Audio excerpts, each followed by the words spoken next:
Hello and welcome to the How BJJ Works podcast, the podcast where we do a deep dive and explore a concept or topic that was covered in the weekly blog post on the website. My name is Justin and I am your host. I'm a 3-stripe purple belt who's been training in Brazilian Jiu-Jitsu for about 7 years. This podcast is mostly targeted at newcomers to BJJ or those who are curious about the sport and would like to learn more before taking the plunge. That being said, all are welcome, and if you've been training for a while but just like to listen to people talk about Brazilian Jiu-Jitsu, please take a seat and stay a while.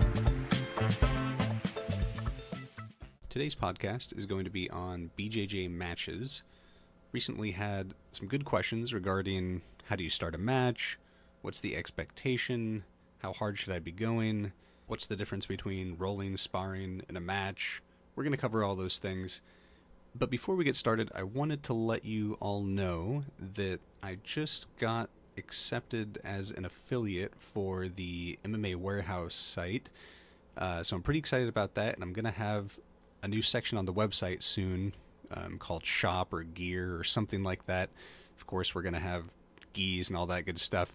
But if there's anything in particular you want to see, let me know, because sometimes they'll be sending out some kind of specials or, X% off when you click through on an affiliate link. And if there's something you want to see there, it's a good way for you to get a good deal on something that you are looking for. And it's a good way for me to get a good deal as well. So everybody wins, and I would love it if you could use my site for that. But I don't just want to have random stuff up there that no one's actually ever going to be interested in. So if there's something in particular, just aside from most gis and compression shorts and rash guards and that kind of stuff, let me know and I'll throw it on there. All right, so diving into the episode, we're going to talk about, first of all, differences between rolling, sparring, and matches. We're going to talk about understanding the context of the roles and how that changes. We're going to talk about establishing how to start the match, and then we're going to talk about actually beginning the match. So when it comes to rolling, sparring, matches, etc., rolling and sparring are pretty much the same thing. One way that you could think about it would be to consider rolling kind of the top level, the more general concept, and then within that, you would have positional rolling, you would have sparring. So maybe sparring is a bit more intense.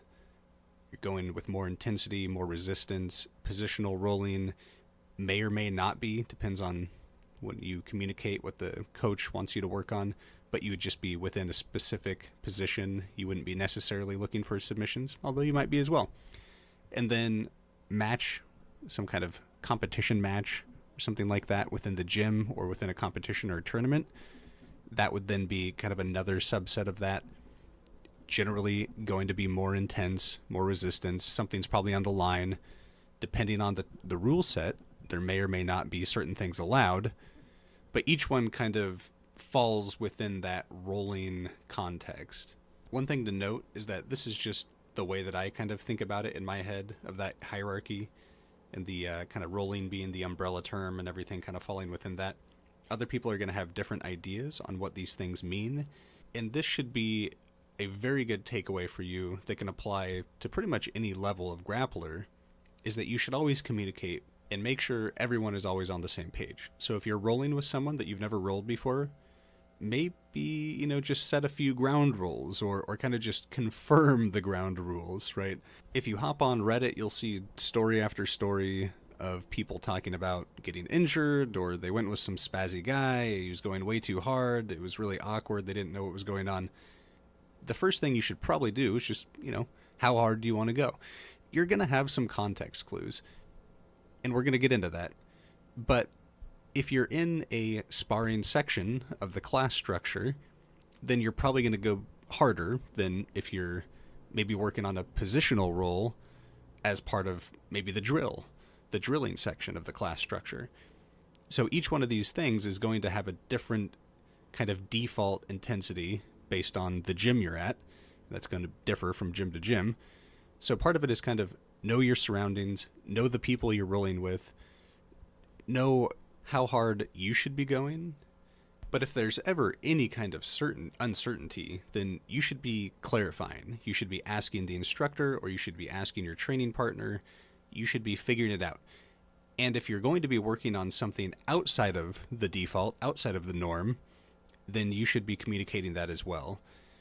And a good example of that would be if you're injured and you're just kind of favoring one side of your body or something like that, always communicate that to your training partner. If you want to work stand up, you want to work your takedowns, let your training partner know. If you want to work on a specific submission that maybe your training partner might not be aware of or might not be familiar with, maybe let them know about that. Heel hooks are a great example.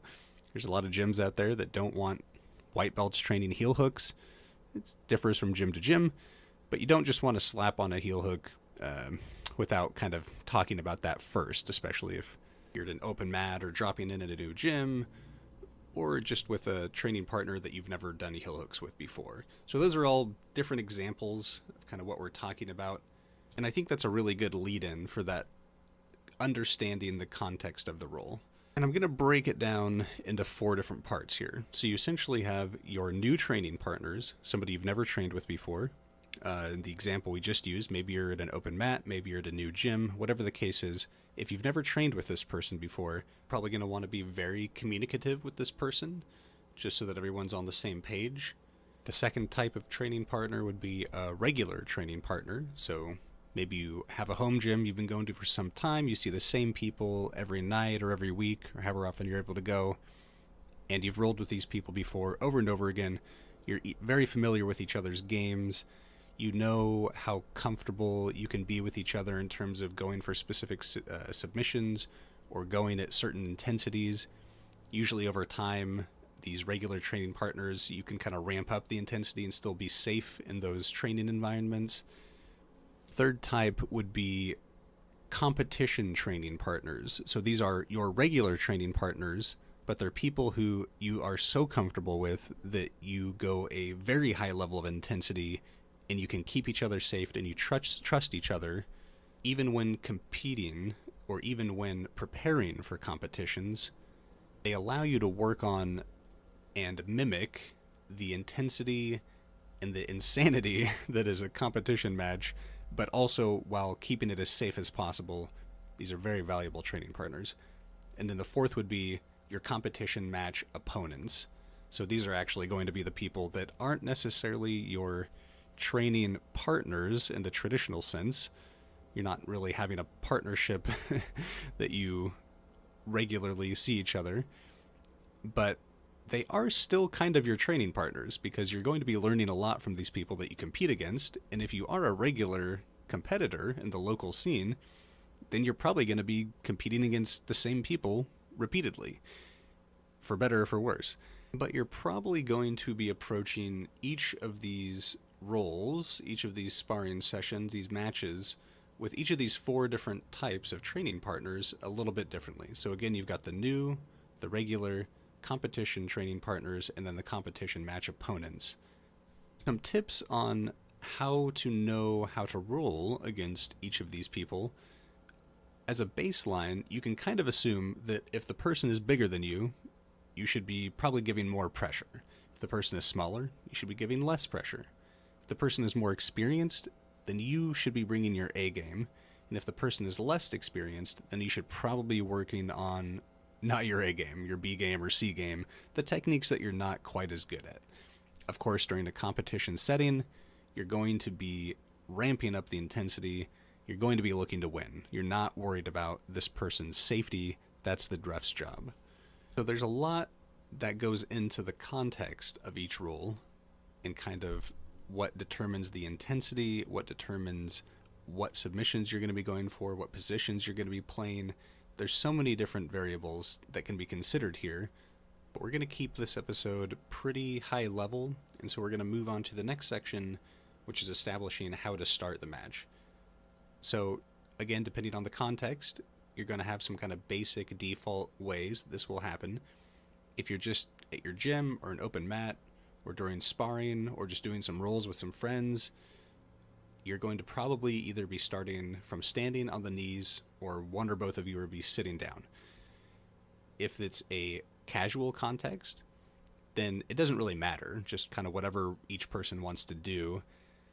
If it's a more competitive context, you're probably going to be starting from standing in order to mimic the way that a competition would start. And if it is an actual competition, then you're definitely going to be starting from standing. Even if you choose to pull guard, typically competitions start from that position. Some people who are new to the sport may wonder, why do people start from sitting? And usually that has to do with just keeping safe. Typically, when you start from standing, the possibility for injury when it comes to takedowns definitely increases. And especially when people don't really know how to play takedowns, how to play from standing, that can be even more dangerous when they don't know how to take a fall or what to do in specific situations, whether it's getting thrown with a judo technique and not knowing how to break fall, or whether that's getting dumped on their head from a suplex by a guy who's really good at wrestling and not really knowing how to tuck their chin or kind of move to not get injured in those situations. So even though everyone should, at some point, be working on their takedown game, it's not necessarily something that you want to work on every single time that you start a roll. And that's a lot of times why somebody usually will just sit down. You'll have one person kind of standing or from their knees, and one person sitting down, or maybe both people start from their knees.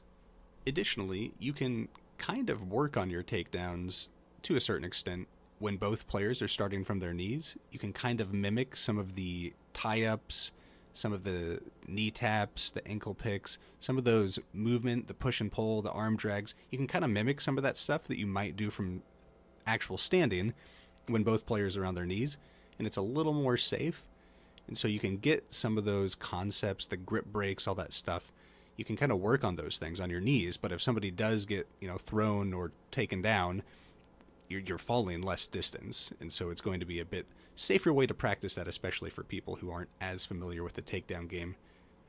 Another thing to note is if you're working on your guard or guard retention, guard recovery, something like that, you may want to sit and have your opponent start from standing and have them just work on passing your guard. Alternatively, you may want to start standing and have your opponent be sitting and work on passing their guard if you're just working on guard passing. So there's a lot of different ways and a lot of different reasons that you might start from these different positions, especially if it's just sparring at your gym. When you're out at an open mat, you may want to kind of see what other people want to work. You can always be that person who says, where do you want to start from? Or you can tell them, here's where I would like to start from, if that's okay. If you're at a competition, obviously they're going to start you from standing. And on to the next section, number 3, on how to actually begin the match. Typically, you're going to touch hands in some way to signify that the match is starting. Usually that is one person kind of reaching out to start that. They'll maybe fist bump or slap or high five or whatever. Not always. If you're with a regular training partner and you've kind of set the expectation that that isn't going to happen, then that's fine. And really, you don't have to do this. It's just kind of seen as good sportsmanship. And it becomes a little bit more important when you're in a competition, when you're kind of in the gym, just playing around or drilling or sparring with your regular training partners. It's probably a good thing to do just to kind of let them know that, hey, we're starting. So no one's kind of taken by surprise, because, that's kind of a dick move and you don't want to be that person. It becomes a bit more important, though, when you're out in an open mat and you're kind of representing your gym and you're just being a bit more friendly and sportsman-y? Showing more sportsmanship. Whatever it is. You're showing more sportsmanship, and it's just always a very clear start to the match before you get started trying to simulate murder. Additionally, in the competition, like we mentioned, even more important there, usually the ref will have you shake hands before and or after the match, but you can also opt to kind of do the fist bump or the touch. You see this in UFC, guys will kind of reach out at a safe distance to see if the other person reaches out too. That's a really good way of doing it, being very safe, because if somebody doesn't want to reciprocate that, and they don't have to, there's nothing in the rules saying they do, they can just arm drag you, or they can try to use that gesture to get an advantage on you.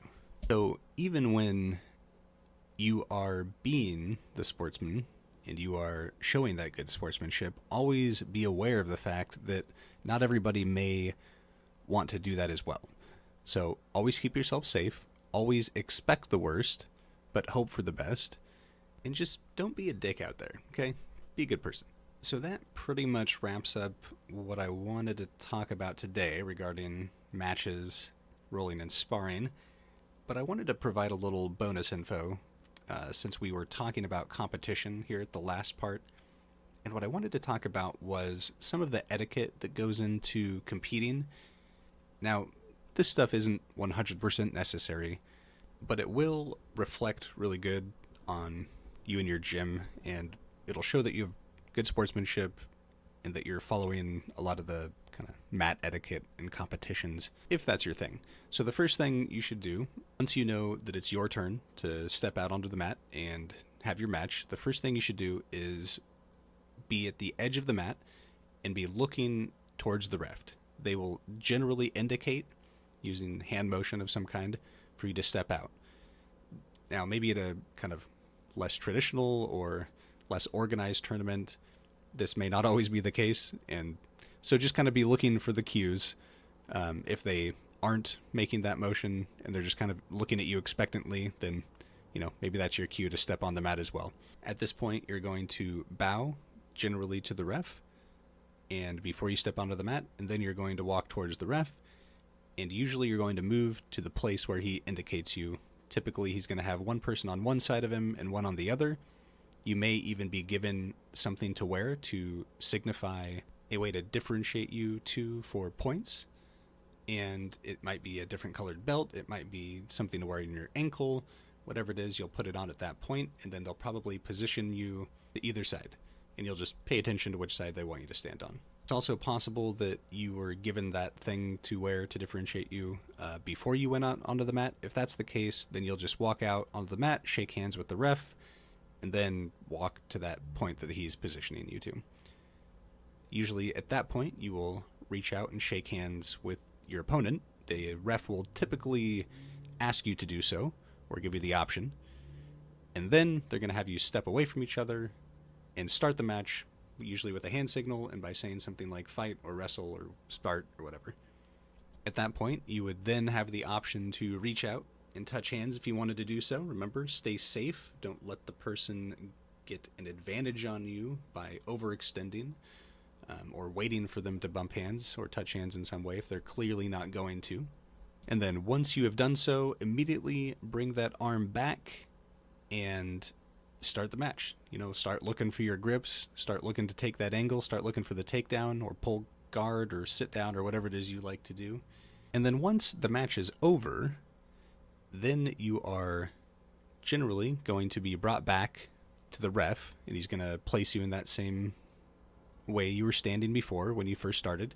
He's going to raise the hand to whoever won, usually turn you around so that the crowd on the opposite side of the mats can see, raise the hand again for them, and then at that point you're going to shake hands with your opponent, shake hands with the ref, and if you really want bonus points, shake hands with your opponent's coach. And if you don't know who that is, just ask your opponent on your way off the mats, hey, who's your coach? He'll point you over to him, go shake his hand, say thank you. Again, not all of this is going to be necessary. You can determine kind of what level of that you would like to live up to, but talk it over with your coach beforehand. Kind of ask them, what the expectation is that they have of you, how you should behave yourself or how you should present yourself, what you should do. See what they think about all that. Make sure it's in line with their thoughts. And then, of course, you have the final say in how you act, how you conduct yourself. But I said it before, so I'll say it again. Don't be a dick. So with that, episode's over. Thanks for listening. This concludes our podcast, but I appreciate you sticking around for the whole episode. I hope you enjoyed yourself, and please leave a review or send me a message to let me know what you thought. In order to make ends meet, I do sell ad space on the website. I also promote affiliate links to products that I think are worth endorsing and accept donations through Patreon. If you ever want to contribute, your support is greatly appreciated, but don't feel pressured to give anything that you can't afford to anyone ever. Until next time, tap early, train often, and most importantly, have fun.